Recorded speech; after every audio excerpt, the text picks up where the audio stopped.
Nah, kata yang digunakan dari kata neraka atau hell, bahasa Inggrisnya hell, neraka, itu dari kata Gehenna atau Gehenna ya.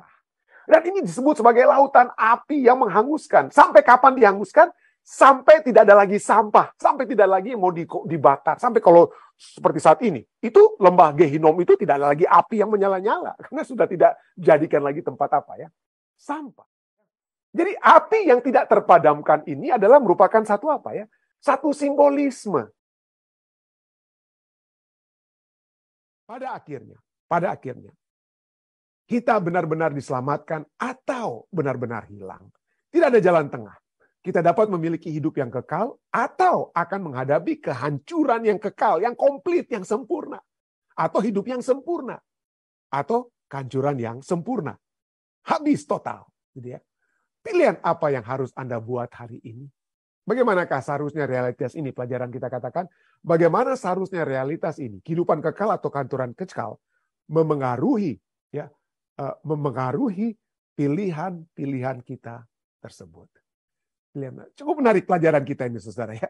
Cukup menarik dari Markus 9 ayat 42 sampai 48 atau sampai 50 nanti kita akan lihat ya. Ya, kita akan melihat ada beberapa konsep yang menarik yang kita sudah pelajari dari pelajaran sekolah sahabat kita dan kita akan tambahkan di sini. Adanya konsep tentang dosa dan api. Konsep tentang dosa dan api. Mari kita lihat, kembali lagi kita ulangi sedikit ya. Markus 9 ayat 42 katakan, dimulaikan, barang siapa menyesatkan salah satu dari anak-anak kecil yang percaya ini, lebih baik baginya jika sebuah batu kilangan diikatkan pada lehernya, lalu ia dibuang ke dalam laut. Bahasa Inggrisnya, menurut New American Standard Bible, dan juga Revised Standard Version, dikatakan apa? Whoever causes one of these little ones. Bukan anak-anak kecil, tapi the little one, orang-orang yang kecil dengan kata lain ya. Jadi bukan hanya anak kecil, tapi dalam konteks little ones ya. Nah, tentu saja itu merujuk pada anak kecil juga ya. Tapi siapa saja yang menyebabkan anak-anak kecil, salah satu dari anak-anak kecil yang percaya dengan aku ini untuk berdosa. Jadi kata menyesatkan itu adalah membuat orang itu berdosa. Ya. Membuat orang berdosa. Jadi kata menyesatkan adalah menyebabkan seseorang itu apa? Berdosa. Causes to sin. Pada saat kita membuat orang itu berdosa, itu kita sedang membuat skandal. Itu sebabnya bahasa Yunani dari kata berdosa di sini yang menyebabkan berdosa, yang menyesatkan. Kata menyesatkan itu bahasa Yunaninya, bahasa Grekanya adalah skandalizo, ya. Artinya to put a snare in the way. Anda membuat skandal, ya skandal itu terjadi apabila ada yang membuat jerat, yang menjerat ya, membuat perangkap sehingga orang terjatuh, orang tersandung, membuat orang itu apa? Berdosa. Nah, itulah. Pada saat kita berdosa, menyebabkan orang lain berdosa. Biasanya orang lain membuat berdosa itu karena kita apa? Kita menjerat dia. Lebih baik apa yang kita lakukan? Membuat peringatan kepada orang tersebut. Membuat peringatan sehingga jangan ada skandal. Dengan kata lain, jangan ada orang yang jatuh ke dalam dosa. Ya, jangan jadi skandal. Jadi harus diingatkan lebih dahulu. Harus diingatkan. Harus diberikan peringatan. Ya, supaya jangan orang itu menjadi tersandung. Tapi poinnya berikutnya, siapa ini yang dimaksudkan? Kok anak-anak kecil kok bisa disesatkan untuk berdosa? Ya. Nah, bahasa Grekanya ini bukan berbicara tentang anak-anak kecil dari arti dia itu bayi-bayi atau anak-anak di bawah 10 tahun, tapi tidak. Ini menggunakan kata mikros, kata little ones, menggunakan kata mikro mini, artinya mikrolet ya, itu yang mobil-mobil kecil bukan bus gitu ya, mikrolet ya. Little atau small dengan kata lain. Little atau small. Nah pertanyaannya, siapa yang dianggap kecil? Yesus katakan, jangan kalian menyesatkan orang yang kalian anggap kecil ini. Siapa yang dianggap kecil oleh orang-orang yang sampai Yesus katakan, jangan kamu menyesatkan, jangan kamu membuat berdosa orang-orang yang orang-orang kecil ini, yang kamu anggap kecil itu. Nah, siapa yang dianggap kecil? Cukup menarik, kenapa? Karena Markus 9 ini berada dalam satu konteks ya. Kalau Anda membaca keseluruhan pasal 9, Anda akan dapati misalnya di Markus 9 sebelum kita baca ayat 42, Anda membaca misalnya Markus 9 ayat 33 sampai 37, Itu berbicara tentang, kalau Anda lihat Alkitab Anda ada judulnya di atas ya. Di atas perikop itu ada judul-judulnya. Di sana tuliskan siapa yang terbesar di antara para murid. Para murid sedang jor-joran. Siapa yang lebih besar dari kita? Saya nggak mau dianggap yang paling kecil dari antara murid-murid Yesus. Saya maunya yang terbesar. Parabola itu kiasan. Siapa yang terbesar? Siapa yang lebih utama? Siapa yang diutamakan? Nggak ada yang mau mengaku sebagai orang yang dikecilkan. Waduh, kan kita sering menggunakan kata besar atau kecil. Dari sudut apa? Waduh, dia pendeta saya kurang senang. Kenapa Anda kurang senang? Saya dikecilkan, perasaan saya dikecilkan. Saya menjadi orang kecil dengan kata lain ya. Karena maunya kita semua jadi siapa yang terbesar. Jadi pada saat murid-muridnya berbicara tentang siapa yang terbesar di antara kita, wah Yesus dengar. Lalu Yesus panggil anak kecil dan Yesus bicara tentang yang kecil dan besar. Tapi bukan hanya tentang siapa yang besar di antara murid-murid. Kalau Anda membaca sebelum Markus 9 ayat 42, Markus 9 ayat 38, lanjutan daripada murid-muridnya itu jor-joran, berkompetisi siapa yang terbesar di antara kita, mereka juga sedang mengecilkan orang lain yang bukan murid. Jadi bukan hanya mereka melihat yang kecil di antara murid itu siapa. Tapi bukan hanya itu, mereka katakan di luar murid-murid Yesus itu orang-orang kecil. Orang-orang kecil nggak ada artinya. Kita itu yang murid-murid itu orang besar. Tapi di antara orang yang besar, siapa yang terbesar? Itu mereka selalu mencoba untuk berkompetisi. Nggak mau mereka menjadi orang kecil. Ya. Jadi itulah sebabnya. Markus 9 ayat 38 sampai 41, murid-murid berkata ya, siapa ya? Seorang bicara judulnya seorang yang bukan murid Yesus dapat berhasil mengusir setan. Ya, mengusir setan. Lalu murid-muridnya itu katakan apa ya? Kata Yohanes, itu Anda bisa baca ayat 38 ya, Markus 9:38. Maka kata Yohanes kepada Yesus, "Guru, kami lihat seseorang yang bukan pengikut kita, bukan di antara kita, kok dia mengusir setan demi namamu? Lalu kami cegah orang itu karena ia bukan pengikut kita." Waduh, hanya kita sajalah, eksklusivisme mereka ya. Mereka punya eksklusif. Oh, cuman kita yang boleh Tuhan, nggak boleh orang yang nggak boleh usir setan demi namamu. Oh, apa Yesus bilang? Ya betul ya, bagus sekali ya. Apa Yesus setuju dengan mereka yang eksklusif ini, Yohanes yang eksklusif ini? Anda bisa baca selanjutnya. Mari saya baca. Saya tidak tuliskan lagi di ayatnya 39. Tetapi kata Yesus, apa Yesus katakan? Jangan kamu cegah dia. Sebab tidak seorang pun yang telah mengadakan mujizat dengan namaku dapat seketika itu juga mengumpat aku. Jangan kamu pikir karena dia itu berhasil mengusir setan, lalu dia itu bukan bagian dari orang yang mengasihi aku. Tidak. Dia itu juga dapat merupakan bagian kita. Walaupun orang tersebut tidak menjadi 12 muridku seperti kalian, it's okay. Ya, yang penting dia percaya kepadaku, dia mengusir setan demi namaku. Dia juga adalah bagian dari kita. Jangan kecilkan orang-orang itu. Dengan kata lain Yesus katakan ya. Janganlah kamu cegah dia. Ayat 39. Janganlah kamu cegah dia sebab tidak seorang pun yang dapat mengadakan mujizat demi namaku dapat seketika itu juga mengumpat aku. Ayat 40. Barang siapa tidak melawan kita, ia ada di pihak kita. Jadi inilah dari murid-muridnya itu melihat dari luar. Waduh, ini nggak pantas nih orang-orang kecil ini kok ikut-ikutan seperti kita orang-orang yang besar. Lalu Yesus katakan, hati-hati. Barang siapa kalau kalian menyebabkan anak-anak kecil ini, orang-orang yang kalian anggap kecil ini, ya kalian menyebabkan mereka berdosa karena kalian menganggap kalian itu lebih hebat, lebih penting, lebih jago dari mereka. Lebih baik kalian itu ikat batu kekilangan pada leher kalian, terjun ke dalam laut dengan kata lain. Ya, jadi inilah sebabnya Yesus katakan hati-hati kalau kita menganggap remeh orang yang juga dapat melaksanakan misi Tuhan. Siapapun dapat jangan kita anggap remeh. Oh, dia bukan pendeta, kenapa? Jangan dia bicara dong pendeta di Zoom-nya pendeta dia orang. Hati-hati. Ya. Kalau kita orang yang dapat percaya dengan Tuhan, menjalankan misi Tuhan, walaupun dia mungkin orang yang tidak sebesar ini, sang doktor ini atau apa. Kalau dia menjalankan misi Tuhan, biarlah dia menjalankan misi Tuhan. Jangan sesatkan orang kecil tersebut. Orang yang kita anggap kecil tersebut. Jadi itulah dosa yang Yesus lihat keluar dari dalam murid-murid. Murid-muridnya apa? Mau jago-jagoan, siapa yang terbesar di antara mereka? Oh, mereka lebih besar daripada orang lain. Itu yang kelihatan di luar. Tapi Yesus kemudian berbicara tentang penyebab dosa, bukan hanya yang kelihatan di luar, tetapi dosa yang berasal dari dalam diri kita. Penyebab dosa dari dalam diri kita. Nah, itulah sebabnya. Markus 9, kita sudah baca tadi, ayat 43 sampai 48 ya. Misalnya ayat 43 katakan, jika tanganmu menyesatkan engkau, penggal tangan tersebut. Dan jika kakimu menyesatkan engkau, penggal.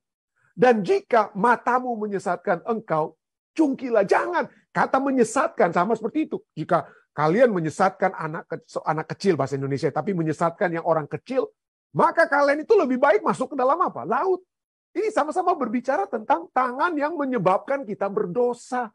Kaki yang menyebabkan kita berdosa. Mata yang menyebabkan kita berdosa. Ya. Mata. Jadi ini adalah hal-hal yang menyebabkan kita berdosa, yang menyesatkan. Nah, pertanyaan saya, kenapa tangan, kaki, dan mata? Bukan telinga, hidung, lidah mungkin ya. Kalau suka gosip-gosipan mungkin suka lidah mungkin gitu ya. Yang harus dipotong, bukan mata yang dicungkil ya. Tapi kenapa fokusnya ini pada saat ini? Pada saat ini, tangan yang membuat kita berdosa, kaki yang menyebabkan kita berdosa, mata yang menyebabkan kita berdosa. Kenapa bukannya telinga, hidung, lidah, dan lain sebagainya? Kenapa? Karena tangan adalah simbol apa yang kita lakukan. Jika tindakan-tindakan kita, jika apa yang kita lakukan, jika tangan kita itu ya membuat kita berdosa, ya, menyogok ya, atau melakukan dosa dengan tangan kita, jangan sampai kita tidak masuk surganya karena tangan kita ini suka ngalor ngidul, saudara ya, suka macam-macam tangan tersebut, ya. Suka pukul suami, pukul istri, dan sebagainya. Nah, itulah salah satu mungkin yang dapat terjadi ya. Jadi jika tangan yang kita lakukan ini menyebabkan kita berdosa, menyesatkan kita, lebih baik nggak punya tangan. Kata lain. Bagaimana dengan kaki? Apa artinya dari kaki kita? Simbol kaki adalah kemana kita pergi, kemana kita melangkah, kemana tujuan arah kehidupan kita. Kalau tujuan kita ini, kita misalnya ya, kita tujuan kita, waduh gantinya kita pergi ke gereja, ya lalu kita mungkin pergi ke Las Vegas untuk main judi. Ya potong kakinya, saudara ya, jangan main judi, masuk gereja dengar firman Tuhan, saudara. Jadi kemana kita mau pergi? Langkah-langkah arah kehidupan kita, mengarah kemana? Hati-hati, ya. Jangan sampai kita pikir, waduh kalau saya menang di Las Vegas, pendeta, waduh nanti bisa perpulangnya ke pendeta lebih besar. Lebih baik kita tidak masuk kerajaan surga mungkin ya, daripada kita harus kaki kita menyesatkan. Dan bagaimana dengan mata? Mata adalah simbol dari apa yang kita lihat, daripada keinginan kita. Keinginan kita. Waduh, enak sekali kalau saya nonton ini dan itu di HP saya, di laptop saya, dan lain sebagainya. Aduh, mata saya menginginkan ini dan itu, tubuh yang begini dan tubuh begitu. Kalau semua keinginan-keinginan duniawi yang setan tawarkan melalui mata kita, lalu kita mengingini, menyebabkan kita tidak masuk surga. Ya. Sedih sekali, saudara. Ya. Sedih sekali. Kenapa? Karena coba kita lihat saja. Coba kita lihat segala keinginan-keinginan duniawi yang setan tawarkan. Berapa lama kita mau nikmati, saudara? Ya berapa lama kita mau? Ada orang katakan, pendeta, saya ingin untuk menikmati kehidupan, ya kehidupan dunia ini, saya ingin menikmati dengan segala sesuatu yang saya dapat lakukan selama saya berada dalam dunia ini. Tapi ujung-ujungnya orang-orang yang memiliki segala sesuatu itu, ya seperti seperti Raja Salomo saja, dia memiliki kekayaan, dia memiliki wanita yang banyaknya orang Jakarta bilang bejibun, banyak sekali. Tapi kemudian apa yang dia katakan? Sia-sia segala sesuatunya. Sia-sia. Apa yang kita lakukan, kemana kita pergi, apa yang kita lihat, semuanya itu apa? Sia-sia. Dan jika itu membawa kita untuk tidak selamat, maka tumor-tumor tersebut harus dioperasi. Hal-hal yang menyebabkan kita berdosa itu harus dioperasi. Ya. Hal-hal yang membawa saya tidak dekat hubungan saya dengan Tuhan. Kalau itu adalah hubungan, tapi Anda memiliki, ternyata saya mencintai wanita ini, walaupun dia bukan orang yang seiman dengan saya, tapi saya mencintai dia. Tapi kalau hubungan tersebut dengan wanita atau pria yang tidak seiman, dan hubungan tersebut membawa Anda untuk tidak masuk surga, lebih baik tidak kawin, lebih baik tidak memiliki hubungan, saudara.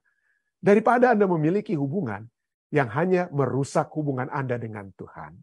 Ya, yang hanya merusak hubungan Anda. Kenapa? Karena kita apabila kita memilih dunia, maka kita tidak akan bisa apa? Satu tangan itu ada di surga, satu tangan ada di neraka dengan kata lain ya, dalam simbolisme kita ya. Kita tidak bisa berada di tengah-tengah. Entah kita mau setia kepada Tuhan atau kita mau jadi orang dunia. Pick your choice. Pick your choice. Ya. Kalau mau jangan setengah-setengah. Kalau mau dunia lah istilahnya ya. Habis. Orang-orang ada yang mengatakan misalnya menadonya abu kalau abu. Dengan kata lain. Nggak ada pilihan. Pelajaran sekolah sahabat kita katakan jangan setengah-setengah. Oh, saya mau sedikit ada rasa surga dan rasa dunianya dalam kehidupan saya. We cannot have both way. Yesus sendiri katakan kita tidak bisa menyembah kepada Allah dan menyembah kepada Mammon pada saat yang bersamaan. Dua-duanya nggak dapat. Dua-duanya tidak kita dapat. Hal-hal yang menyesatkan, yang membawa kita dalam dosa, operasi, singkirkan itu. Singkirkan. Ya. Berapa lama kita menikmati kesenangan dunia? Berapa lama kita menikmati harta dunia? Sensualitas dunia? Hal-hal yang dunia tawarkan. Berapa lama? Tidak lama, saudara ya. Dan kalau kita memilih dunia, maka seperti Markus 9 ayat 40 dikata berbicara tentang poin yang kedua setelah dosa. Kita sekarang membahas poin yang kedua. Api. Api yang tidak terpadamkan. Waduh. Apa maksudnya? Jika tanganmu, Markus 9:43. Jika tanganmu menyesatkan, engkau penggalah karena lebih baik engkau masuk ke dalam hidup dengan tangan kudung, tangan yang terputus, tidak lengkap, daripada dengan utuh kedua tanganmu itu dibuang ke dalam neraka. Jadi kita pikir, Tuhan, saya mau berdosa dengan satu tangan saya berkorupsi, tapi tangan yang satu menyerahkan perpuluhan kepada Tuhan. Ya, dua-duanya akan hilang, saudara. Dua-duanya hilang. Keduanya akan dibuang ke dalam neraka, ke dalam api yang tidak terpadamkan. Nah, ini berbicara tentang neraka, tempat di mana api yang tidak terpadamkan. Nah, kata yang digunakan dari kata neraka atau hell, bahasa Inggrisnya hell, neraka, itu dari kata Gehenna atau Gehenna ya.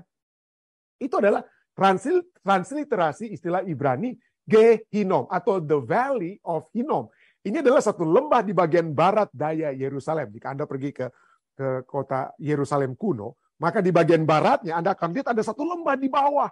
Lembah di bawah. Pada mulanya itu adalah tempat korban bakaran. Dan kemudian di zaman Raja Yosia itu menjadi tempat pembuangan sampah. Orang membuang sampah itu dibakar terus sampahnya. Kenapa? Karena dari dalam kota Yerusalem dibuang terus sampah itu. Sehingga apinya itu terus-menerus terus-terus ada. Karena ada terus yang dibakar karena tidak habis. Habisnya yang mau dibakar. Ya, sampah-sampah dari kota Yerusalem. Ya. Di zaman dahulu itu ya. Saya percaya kalau Anda pergi saat ini di Lembah Hinnom itu, ya mungkin tidak ada lagi api atau sampah, tidak lagi ada api yang menyala-nyala di situ, karena sudah tidak lagi dijadikan tempat pembuangan sampah. Tapi di zaman dulu itu merupakan tempat korban bakaran orang-orang kafir. Di zaman dahulu mempersembahkan anak mereka itu di lembah tersebut, ada di luar kota Yerusalem ya, di bagian barat. Anda sebelum putar begitu ya, di bawah situ ada apa? Ada lembah. Dan lembah itulah tempat dibuang, tempat korban bakaran juga pembuangan sampah. Dan ini disebut sebagai lautan api yang menghanguskan. Sampai kapan dihanguskan? Sampai tidak ada lagi sampah. Sampai tidak lagi mau dibakar. Sampai kalau seperti saat ini. Itu lembah Gehinom itu tidak ada lagi api yang menyala-nyala. Karena sudah tidak dijadikan lagi tempat sampah. Ya. Jadi disitulah kita lihat ya. Jadi api yang tidak terpadamkan ini adalah merupakan satu satu simbolisme ya. Seperti apa? Seperti tangan yang dipenggal itu adalah satu kiasan, satu hiperbola ya. Dengan demikian maka api yang tidak terpadamkan itu juga merupakan satu kiasan. Yesus tidak sedang katakan, aduh tanganmu itu apa? Potong saja, matamu cungkil-cungkil dan lain sebagainya. Yesus tidak pernah potong tangan orang atau mata orang dicungkil di zaman Yesus. Tidak, poinnya adalah Jangan menyebabkan hal-hal yang membuat kita berdosa, itu kita biarkan. Jangan biarkan hal-hal yang menyebabkan kita berdosa. Jika hubungan, jika ini dan itu, jika laptop kita, jika ini internet itu membuat hubungan kita dengan Tuhan rusak, jangan punya internet dalam rumah. Kalau itu tidak bisa kita kita tidak kontrol dalam kehidupan kita. Jadi itu bukan berbicara tentang api yang tidak terpadamkan, itu hanya simbolisme. Seperti saya katakan tadi, saat ini kalau Anda pergi ke Yerusalem, tidak ada lagi api yang menyala. Dan Alkitab berbicara bahasa simbolisme ini. Misalnya, Yesaya 39 ayat 9, bukan 39, Yesaya 34 ayat 9 dan 10 berbicara tentang bangsa Edom, ya, bangsa Edom, ya. Dan apa dikatakan? Dikatakan sungai-sungai Edom akan berubah menjadi ter. Waduh, ter itu apa? Ya, seperti ter untuk jalan itu ya, biasa dibakar ya, asap keluar ya. Dan tanahnya menjadi belerang, negerinya akan menjadi ter yang menyala-nyala. Siang dan malam negeri itu tidak akan padam-padam, asapnya naik untuk selama-lamanya. Kalau Anda pergi ke tempat-tempat yang sekarang menurut arkeolog disebut sebagai tempatnya Edom dan lain sebagainya, karena peninggalan-peninggalan menyatakan, oh ini dulu kerajaan Edom, nggak ada lagi api yang menyala-nyala di situ. Kenapa? Karena api dengan fungsinya untuk menghanguskan secara total sudah selesai menjalankan tugasnya.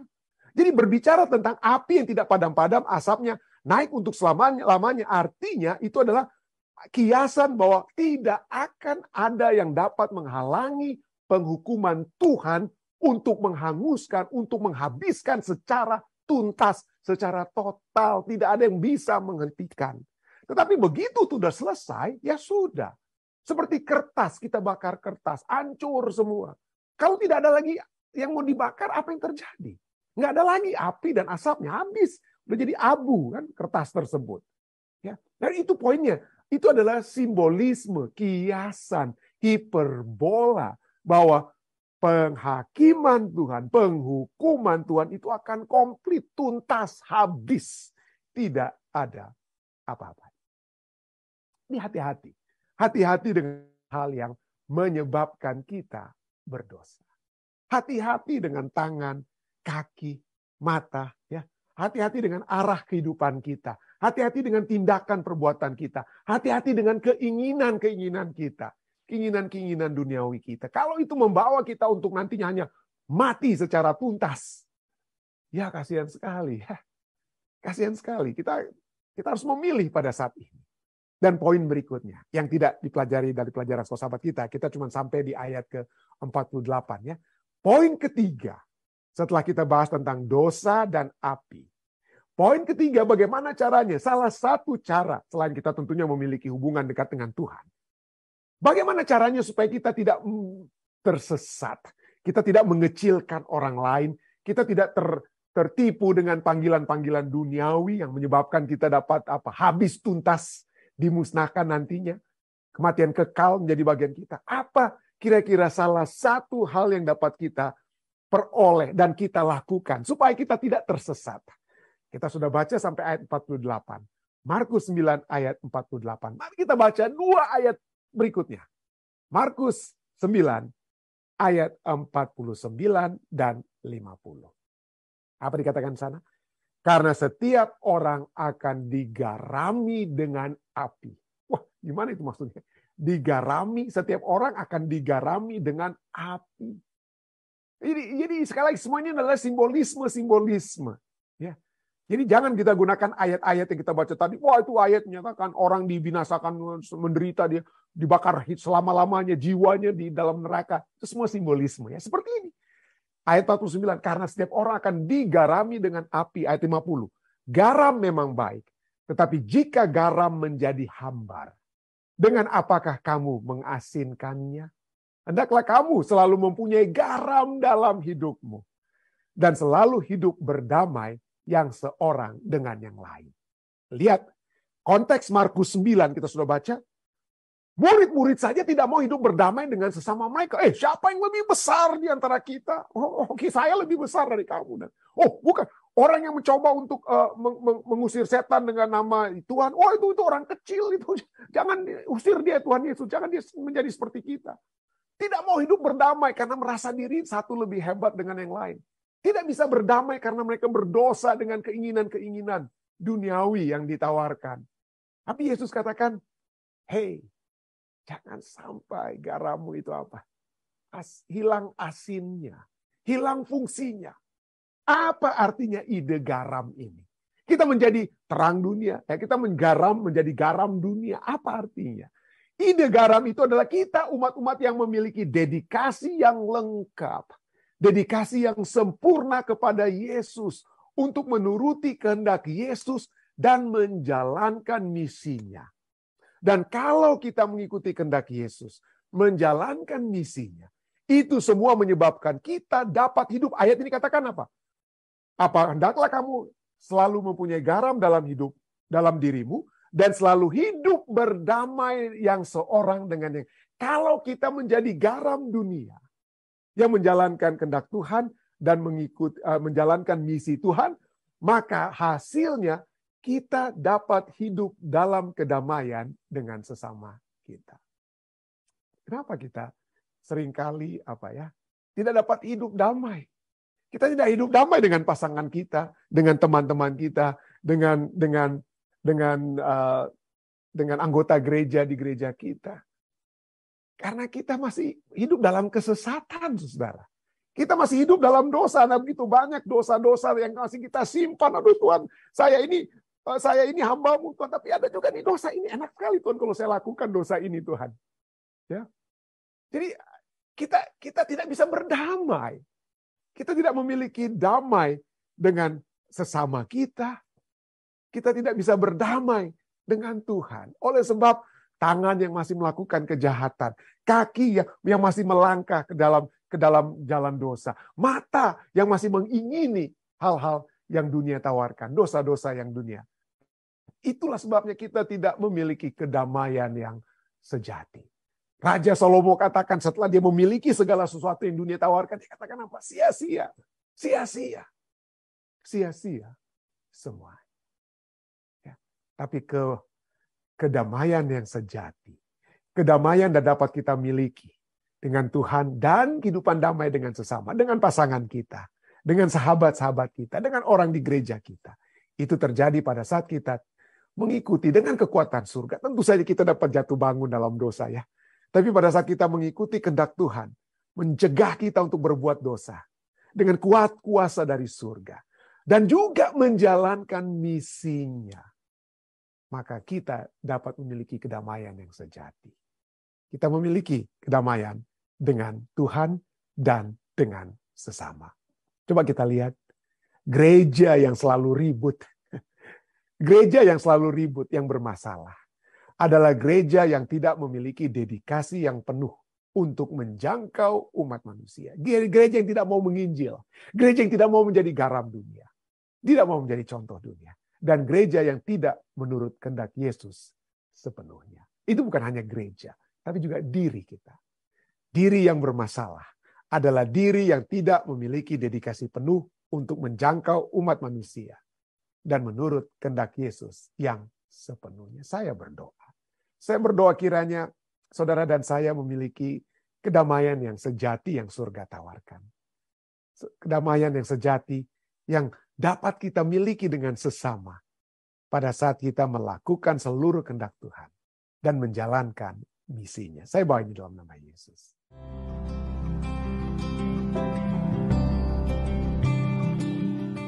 Memasuki pelajaran yang baru ya. Menarik sekali pelajaran ini. Mungkin ini ada berhubungan dengan apa yang telah terjadi mungkin 2 tahun atau 2,5 tahun belakangan ini oleh sebab begitu banyaknya mungkin orang-orang yang telah beristirahat di dalam Tuhan ya, dan juga oleh sebab adanya oleh sebab adanya pandemik, sehingga kita memiliki satu pelajaran sekolah sahabat yang menyatakan tentang tentang masalah-masalah yang sedang hadapi saat ini, penderitaan, kematian, dan adanya tentu saja pengharapan yang dapat menjadi bahagian kita.